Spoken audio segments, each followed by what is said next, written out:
Bárbaro. Todo más o menos organizado ahí.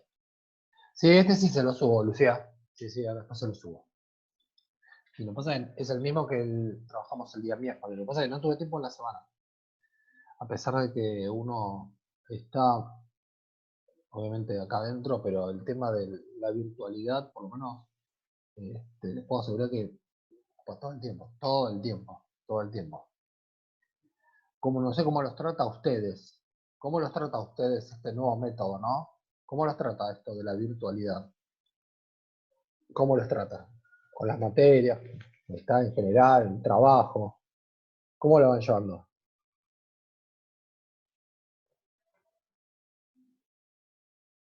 Ahí me puso, con 4 me vuelvo loca. Mal pone Nicolás, directo. El trabajo de Facu es difícil.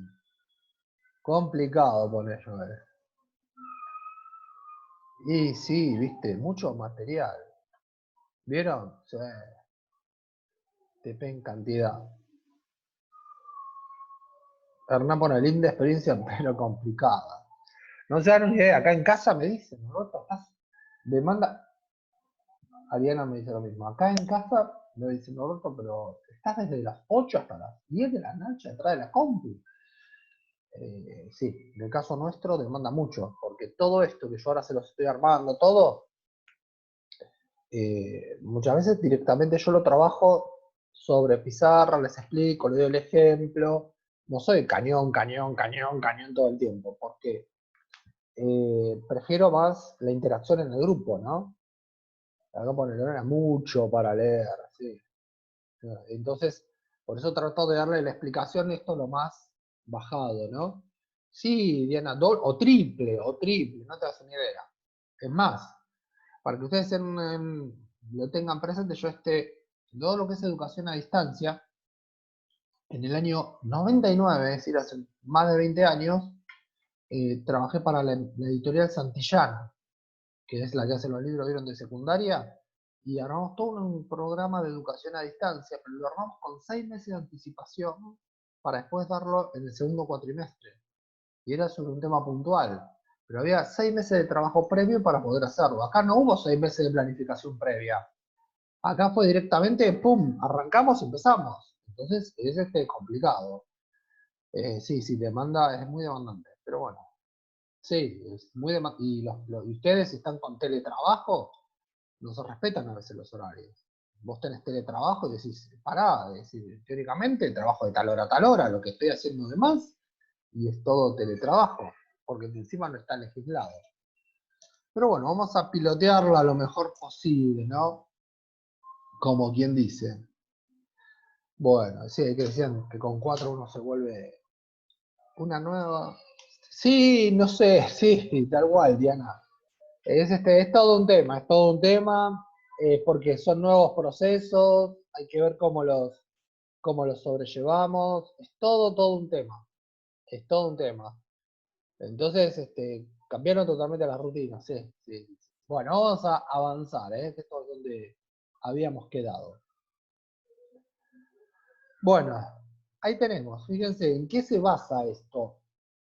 Se basa en que estas rutinas se basan fuertemente ¿qué? En la observación y en cómo se puede ir modificando estas rutinas para qué, para lograr que sean más que eficacia y eficiencia. Igual que cuando hablamos en organización y métodos, para lograr que los procesos sean los mejores. Si vamos al caso, se me ocurre, ¿no? Un cocinero, un chef, tiene totalmente rutinizado que su forma de trabajar y él sabe exactamente cómo realizar la tarea. Lo mismo deberíamos hacer nosotros en el ámbito de qué? De los procesos administrativos. Lo que pasa es que involucra muchos años de estar trabajando también qué? En los distintos procesos y poder qué? Observar estos procesos y ver cómo estas pequeñas mejoras que podemos lograr hacen que el proceso sea que lo más eficaz y eficiente posible. A eso se refiere que puntualmente la programación neurolingüística. Vamos a avanzar. Esta es la parte, ¿cómo les podría decir? histórica la primera parte y después la explicación. Bueno, ¿qué sucede? Cuando uno tiene distintos modelos mentales, esos modelos mentales, por eso habla acá de filtros, es lo que sería un sesgo. Como le decía, en el caso de los japoneses, ellos tienen una forma de trabajar cuando nosotros tenemos determinado tipo de actividad, pero esa actividad nosotros la realizamos y tenemos un preconcepto sobre esa actividad, funciona como ¿qué? Funciona como filtro. ¿Está? Eso es lo que significa. Cuando uno tiene una cierta actividad y esa actividad nosotros ya tenemos una forma propia de trabajar, quiere decir que le estamos aplicando ¿qué? Es como si viéramos con un anteojo específico y después que ponemos un anteojo de sol. Ah, quiere decir que estamos ¿qué? Mirando de otra forma que las cosas. A eso se le dice genéricamente acá filtro, pero también eso es lo que se llama un sesgo que sería social o cognitivo. ¿Está? Por ejemplo, vamos a hacerla fácil. Nosotros, si por la extensión que tenemos de nuestro país, le podés preguntar a la gente del norte, no, le podés hacer una pregunta sobre el mar, fuiste a Salta, fuiste a Purmamarca, fuiste a determinados lugares y dices, no, si la costa bonaerense, el mar a veces es bastante frío. Entonces, ¿qué pasa? Te van a decir, mar, nosotros no tenemos idea de lo que es el mar. ¿Por qué? Porque ellos se están acostumbrados a otra cosa, tienen otro modelo mental. Es un sesgo cognitivo para ellos. ¿Está? O nosotros, de acá que decimos qué linda que es la nieve, pero nosotros la nieve la vamos a ver si vamos de vacaciones un par de días, no vivimos todo el invierno allá, ¿se entiende? Entonces también es otro modelo mental. ¿Está? A eso se llama específicamente ¿qué? Un sesgo o un determinado ¿qué? Filtro. Hay determinadas actividades que nosotros podemos tener que una forma de trabajar, pero cuando se modifica el proceso, quiere decir que aparecen nuevos detalles que nosotros no teníamos en cuenta. Ejemplo, ventas. Como dicen ahí, ¿no? Todo esto es un nuevo abordaje, la forma de educar, todo ha cambiado. Ahora, ¿qué sucede con respecto a las ventas? Hoy muchas de las ventas son como, son electrónicas. Todos se tuvieron que adaptar a ¿qué? A un mercado totalmente electrónico. Entonces, ¿qué sucede con respecto a esto? Lo que sucede es que nosotros íbamos normalmente al negocio, íbamos, por ejemplo, a un gran hipermercado, o íbamos a un patio de compras, hacíamos compras, damos vueltas, tomas un café. Todo eso cambió y hoy lo haces todo como, en muchos casos online. Quiere decir que, ojo, porque ahora cambió. No tenemos una idea y tenemos que ver cómo podemos ¿qué? Sobrellevarlo. Tenemos nuestros prejuicios también en cómo vamos a trabajar sobre eso. ¿Me explico? Eso sería un sesgo o un filtro. ¿Ahí está? ¿Cómo andamos hasta acá? ¿Se entiende? ¿Lo van siguiendo? ¿Eh? Dale. Bien. Ahora, fíjense. 3 elementos a tener en cuenta que hacen respecto a la observación o un proceso. Voy a estornudar. En un momento voy a estornudar. Le voy a suspender un segundo el micrófono.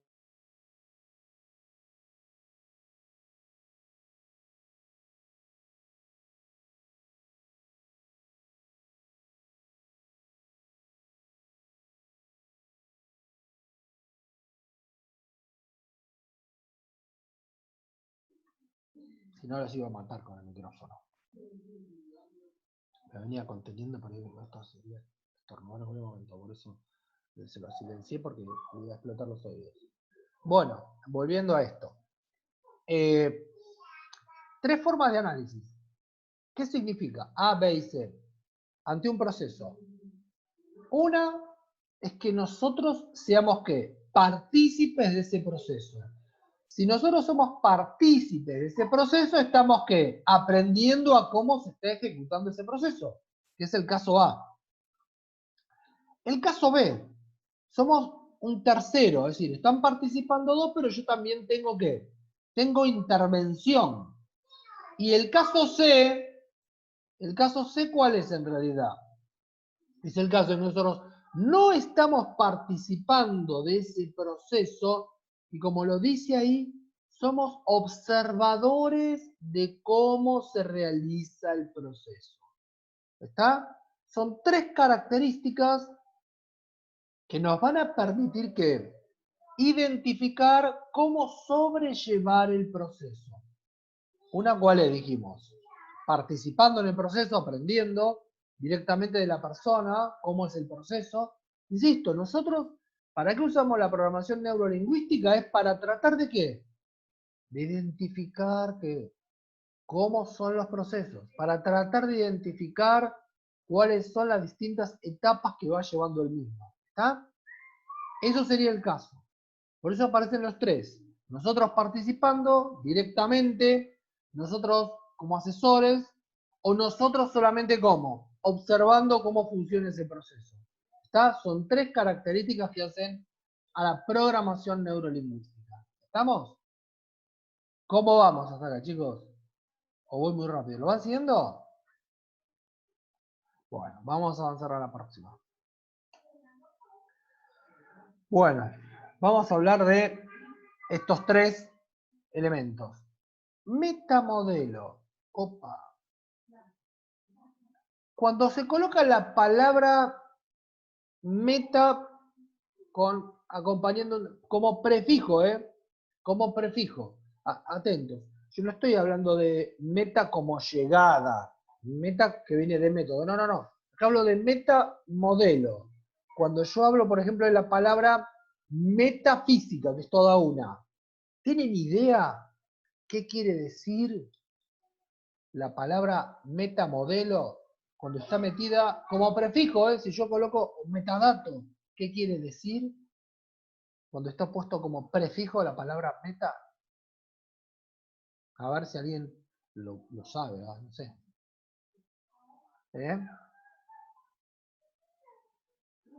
¿Alguna idea? Cuando está puesta como prefijo,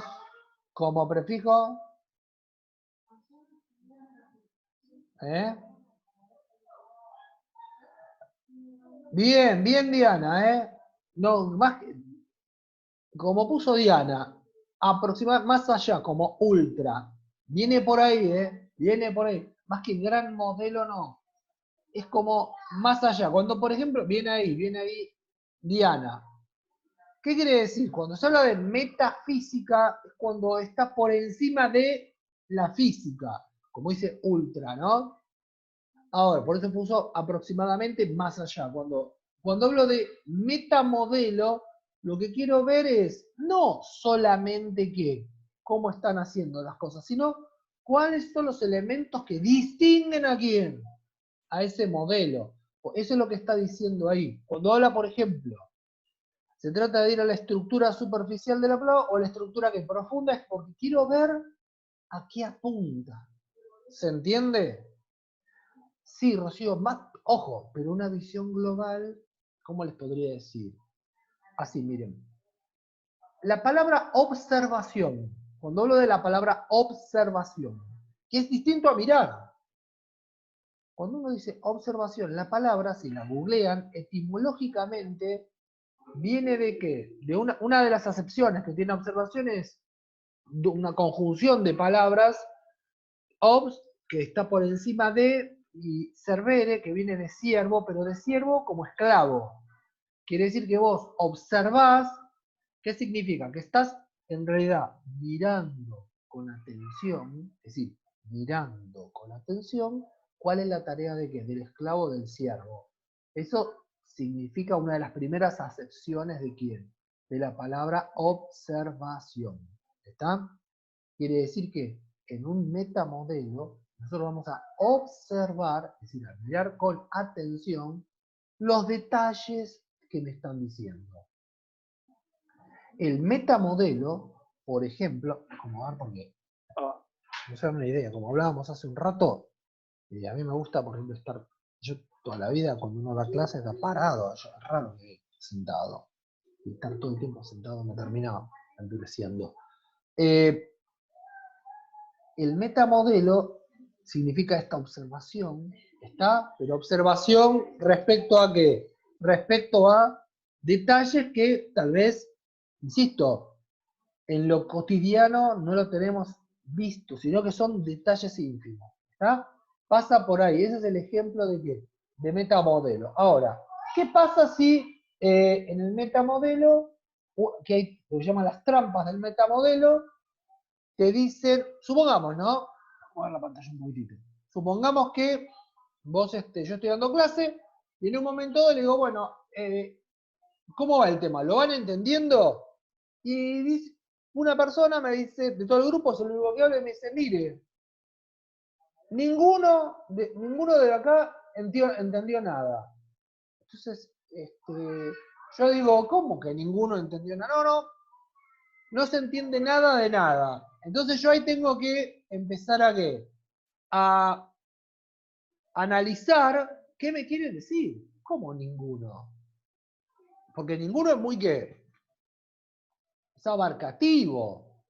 Y me dice, ninguno entendió nada de nada. Yo lo que tengo que tener en cuenta, y por eso viene la programación neurolingüística y la forma de hacer que un análisis es preguntarle, ¿quién es ninguno? ¿Lo decís por vos o lo decís por el resto? Porque yo le tendría que preguntar a quién. A cada uno, ¿qué fue lo que no entendieron? ¿No entendieron desde que empecé la clase o no entendieron qué? El último tema. ¿Se entiende? Esas son lo que se llaman las trampas del metamodelo. ¿Está? Uno acá tiene que, cuando levanta información, tiene que tratar de ser ¿qué? Lo más preciso posible en qué? En la información que yo estoy levantando. Por eso se utiliza ¿qué? El metamodelo. ¿Me siguen? Si uno mira un proceso de ventas, claro, tal cual, Diana, acá no hay el sentido figurado. Porque vos, como administradora, el día de mañana, cuando vos tenés que hacer un análisis, dicen, sí, ¿cómo andan las ventas? Vendemos un montón. Y vos te tenés que preguntar, ¿qué significa un montón? No sé si soy claro acá. Entonces tenés que, decime en cifras qué representa para vos un montón. Capaz que en cifras, eso que te están mostrando, no, para la persona puede ser un montón, pero no es representativo de lo que es para la empresa. ¿Se entiende? ¿Se entiende acá? Por eso, no tiene que haber, no digo no el sentido figurado o la subjetividad. Hay que ir a lo comprobable, ¿está? ¿Se entiende? Eso es lo que se hace el planteo con respecto al metamodelo. Tratar de qué? De acotar y bajar lo que a lo analítico, lo que estamos, ¿está? Es como que te digan, no sé, llegué tarde por un poquito. Bueno, definamos cuál es el poquito. No, media hora. Y tal vez media hora en un proceso es gigantesco. ¿Qué pasa si un cirujano dice, no, llegué tarde por un poquito? ¿Cuánto? Media hora. Y pero tenés el paciente dentro del quirófano. ¿Está? ¿Soy claro con respecto a eso? Es decir, hay que cuantificar esto que es básicamente ¿qué? El metamodelo. No caer en ¿qué? En esas trampas que, como bien dijo Diana, no puede ser en sentido figurado. Tenemos que empezar a acotar y determinar cuál es el número que real y después sacaremos las conclusiones. ¿Está? ¿Queda claro? ¿Se entiende esto? ¿Cómo andamos hasta acá? Con el famoso metamodelo. Bien. No sé si les comenté que, por ejemplo, lo que es todo recolección de datos, para un administrador o para distintas áreas, hay distintas metodologías para recolectar datos. Ustedes pueden decir, y bueno, pero tal vez uno, cuando empieza a encarar esto, y estás trabajando, te van a decir, bueno, tenés que leer tal información. Si trabajas en una consultora, te van a dar algún salvavidas. Cuando vas a hacer un análisis, te decir, bueno, fíjate esto, ya te dan una lista de los elementos que vas a mirar. ¿Por qué? Porque estás empezando a qué? Estás empezando a trabajar. Entonces vos tenés un título universitario, pero como nunca tal vez trabajaste, tenés esa experiencia, esa habilidad, tenés qué cosa. Te van a dar una lista y decís, bueno, observa esto, esto, esto, esto. Entonces a vos te va a ir dando qué? Distintas habilidades. ¿Estamos? Esa es la característica. Y respecto, por ejemplo, a recolección de datos, eh, no sé si a ustedes les comenté, pero hay un libro de un francés que tiene, solo para recolección de datos y análisis de datos, 250 páginas. Vamos a decir, ¿cómo? Claro, porque te explica todos los métodos que se utilizan para recolectar información y cómo tenés que tratar esa información. Yo ese libro lo tengo, lo mandé pedir de afuera, está en castellano, y 250 páginas tiene. Que habla de la recolección de datos y cómo utilizarlos. Bien, vamos a seguir. El modelo de Milton. El tema del modelo de Milton lo que hace es tratar de que ya es más, no es, se los explico, pero es más para el área clínica médica, porque habla de que de otros elementos que no son específicamente para la administración, pero para que lo conozcan. Fíjense, lo que hace en realidad es, insisto, esto es un tema netamente médico, no es para nosotros, pero se los puse porque también está bien, pareció pertinente. Lo que habla específicamente es que hay determinada información que nunca te la van a revelar, entonces dice, bueno, uno de los análisis es llevar lo que, como lo dice ahí, trance o hipnosis, pero no corre para nosotros. ¿Está? Bueno. Y el último punto dice, mente y cuerpo forman un sistema, y sí, mente y cuerpo forman un sistema. No sé si ustedes tienen presente que tal vez hay un determinado tipo de enfermedad que se llama psicosomática. ¿Qué significa esto de psicosomática en una enfermedad? A ver quién tira una idea de esto, porque capaz no lo conoce. Psicosomática. Rocío, vos puso Rocío, los síntomas están en la mente. ¿Qué significa? Hay gente que tal vez por un tema, por su modelo mental, que sea, entre comillas, no es que se la generan, están siempre analizando como si estuvieran enfermos de él. Entonces, esas son las enfermedades psicosomáticas, ¿está? ¿Dónde está? Y bueno, puede ser, no sé, puede ser. Sí, puede ser. Sí, hay muchas enfermedades psicosomáticas que después se dan cuenta que hacen los análisis y dicen, no, pero me siento mal, no, pero te haces todo el chequeo, todo, y te da todo bien. Decís, ¿cómo? Si biológicamente me está dando bien. Hasta que entras a la idea que, no, usted tiene un problema psicosomático. ¿Está? Porque si vos haces los análisis, haces placas, haces todo, y todo biológicamente te da bien, listo. ¿Está? Pasa por ahí. Vamos a avanzar otro poquito más. Bueno, distintos elementos. Lo voy a ampliar un poquitín. Lo voy a ampliar a ver si se puede ver. Así lo pueden ver mejor. Ahí está. Bueno, ahí, a ver si queda bien acomodado. Ahí está. Tres palabras. Tres palabras que hablan un poquito de la programación neurolingüística, pero vamos a bajarlas a tierra para que tengan en cuenta lo que estamos diciendo. Rapport. Viene del francés, rapport. Ahí dice acompañar, establecer una empatía con la persona. A ver, vamos a analizarlo. Porque es una palabra francesa, en realidad. Pero nosotros utilizamos a veces una palabra en inglés que quiere decir o quiere expresar lo que es el rapport. Estoy seguro que ustedes lo ubican la palabra en inglés. A ver, ¿cuál les parece que quiere, qué palabra en inglés que pegaría con rapport? A ver, ¿qué les parece, chicos?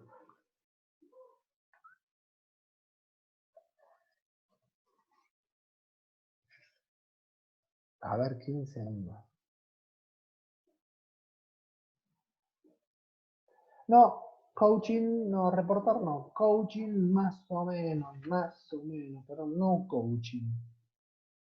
Cuando dice, ojo, establecer una empatía con la persona.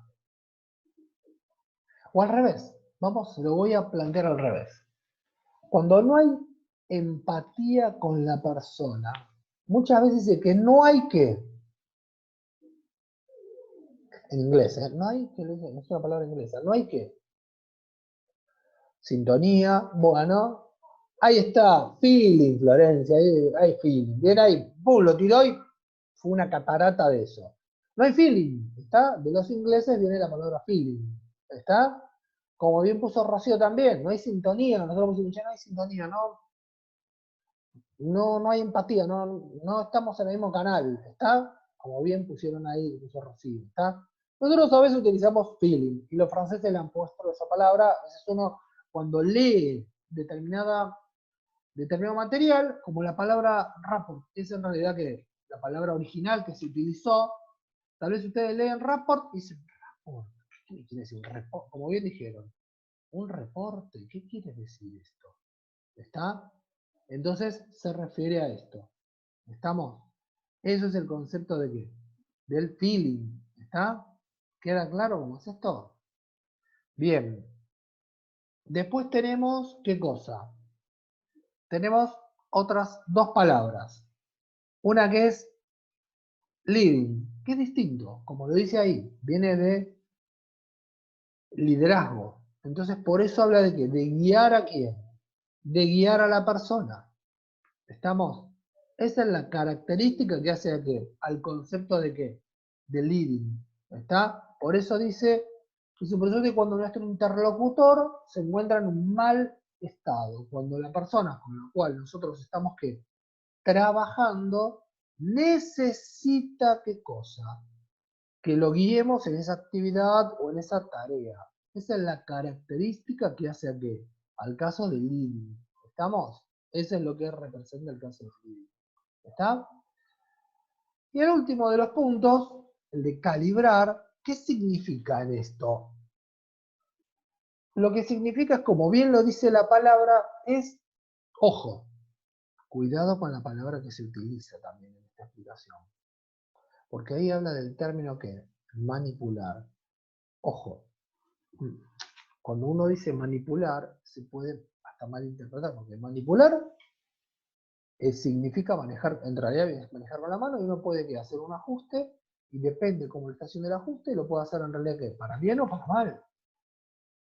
Por eso ahí dice que calibración, ¿qué sería? Sería posible que la persona que está realizando una tarea, o sea, y bueno, si también hay feeling, y se está haciendo todo correcto, bueno, ver cuáles son ¿qué? Las nuevas tareas que se pueden mejorar en base a qué? A determinados elementos que le estamos planteando. Es decir, en base a lo que le estamos planteando, ¿cómo se puede mejorar qué?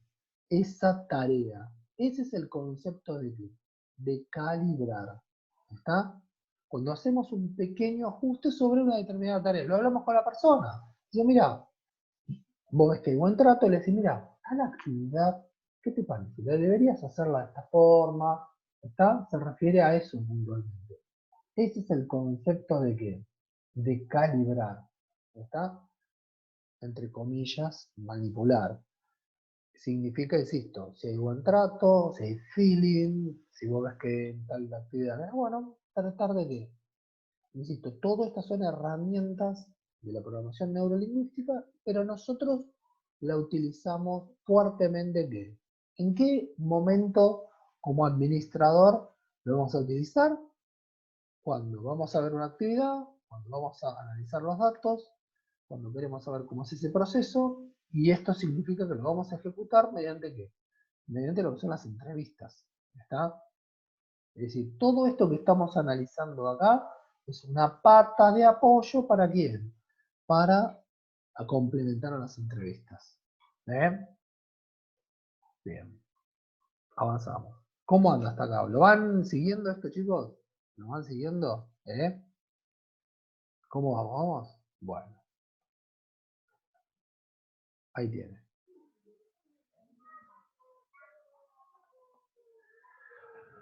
Bueno, y acá lo que tenemos son, para cerrar básicamente todo lo que representa la programación neurolingüística, los elementos que hacen a la entrevista y dentro de los elementos de entrevista, otros detalles que también aparecen. Y fíjense, lo primero, esto tal vez por ustedes es conocido, en la bibliografía se encuentra, que es el 55% de la comunicación dirigida por el lenguaje del cuerpo, es decir, lo que nosotros básicamente ¿qué? Expresamos.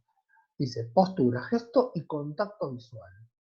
Todos estos elementos son los que nosotros vamos a ¿qué? A utilizar para poder generar ¿qué? Una entrevista, poder analizar los datos, poder generar feeling con las personas. Todos estos elementos son aquellos que nos van a permitir rápidamente ¿qué? Discernir, identificar cómo se encuentra la persona en ese nivel que estamos entrevistando, ya sea un gerente o ya sea una persona que sea netamente operativa. ¿Está? Lo segundo, habla de qué? Del tono de voz. Es decir, cómo la persona se va a expresar. ¿Se imaginan que ante ciertas preguntas que podemos hacer, tal vez la persona se siente incómoda y hay dos efectos? O te alza la voz o al revés, se calla o baja la voz. Eso también nos está dando un indicador de cómo están sucediendo las cosas. Y el último de los casos, ¿cuáles son? Son el contenido solamente como si fuera solamente un WhatsApp, un mensaje de texto. Fíjense que si nosotros tenemos que interpretar la actividad que está haciendo una persona o un conjunto de personas dentro de un área y lo que me mandan es un informe escrito, yo puedo ¿qué? Puedo mal interpretar ¿qué cosa? Cómo está generado ese informe escrito. No sé si soy claro. ¿Por qué? Porque uno tiene que leer toda la frase, tiene que ver qué me quisieron poner, te cambian una coma de lugar y tiene otro significado, ¿está? O vamos a lo cotidiano. Cuando ustedes, nosotros, no ustedes, nosotros, en general, enviamos un mensaje por WhatsApp, ¿no les ha sucedido que a veces lo han malinterpretado y han tenido que enviar varios WhatsApp para decir, no, mira, yo quiero decir esto, no lo interpretes así? ¿Les ha pasado a ustedes? Y no sé si y después terminar mandando un audio o no. Flor me pone que sí. Vos mandás un mensaje por WhatsApp y capaz que te lo leen y decís, no, pará, esto no es. Entonces levantás y le mandás un audio y decís, no, mira, te quiero decir esto, esto y esto.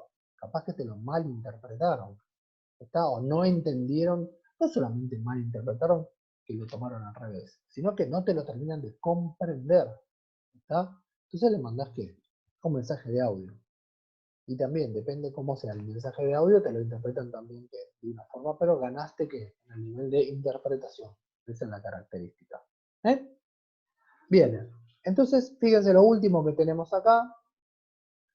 Eh, entonces, fíjense, tenemos lo siguiente, ¿no? Lo que tenemos es el punto central, que es una explicación, y lo último que es un ejemplo genérico, ¿no? Entonces, fíjense, lo primero que plantea es que cada uno de nosotros, tenemos que distintos tipos de conductas o actividades que son mejorables mediante ¿qué? Mediante estas herramientas, ¿no? La programación neurolingüística. Y lo último, que es un ejemplo típico también que aparece de clase de primaria o de secundaria, que dice, que un alumno que esté en clase tal vez solo necesite ¿qué? Más atención. ¿Por qué? Porque tal vez nosotros no estamos enfocados, ¿no? Como planteé ahí. Estamos enfocados, por ejemplo, en la instrucción y de repente tal vez necesita otro tipo de contención. ¿Está? Por la etapa de la vida que está atravesando el niño o el joven. ¿Está? Eso se refiere en el caso de docencia. Pero en un caso de administración, cuando trabajamos con personas, también puede suceder que la persona venga a trabajar y tenga un tema personal tan pesado que a veces es conveniente tal vez hablarlo o cambiarlo fuera de su puesto, poner un puesto al lado, por el nivel de responsabilidad y por lo que está transitando la persona. Entonces decís, bueno, vamos a preservar la persona que es una persona valiosa, pero que en este momento está transitando una etapa compleja. ¿Eh? Bueno, ¿cómo anduvo esto de la programación neurolingüística? ¿Lo fueron siguiendo? ¿Se entendió el concepto? ¿Para qué se usa? ¿Está? La introducción me puso perfecto. ¿El resto? Ah, bueno, ahí está. Tiene esto, chicos. Sí, sí, es bastante interesante porque habla de cómo uno se sistematiza, ¿no? Habla uno cómo se sistematiza y de repente no te das cuenta y vos lo estás haciendo porque es innato de nosotros. Te vas automatizando y determinadas rutinas que vos vas haciendo. Romper con esas rutinas es lo complicado. ¿Por qué? Porque si la rutina funciona, es lo que dicen los psicólogos, estás en tu zona de confort. ¿Está? Bueno, chicos, eh, con esto, bueno, ya vimos todo el material para hoy. Después esto se lo subo. Y también lo que me dijeron puntualmente es el tema de, me habían puesto designación de recursos. Así que eso también lo vamos a trabajar. ¿Eh? Bueno, lo dejamos acá. Que tengan un buen fin de semana. Nos mantendremos en contacto y recuerden que ustedes el parcial va a ser el sábado que 23 de mayo. ¿Eh? Dale. Buen fin de chicos. Hasta luego. Gracias.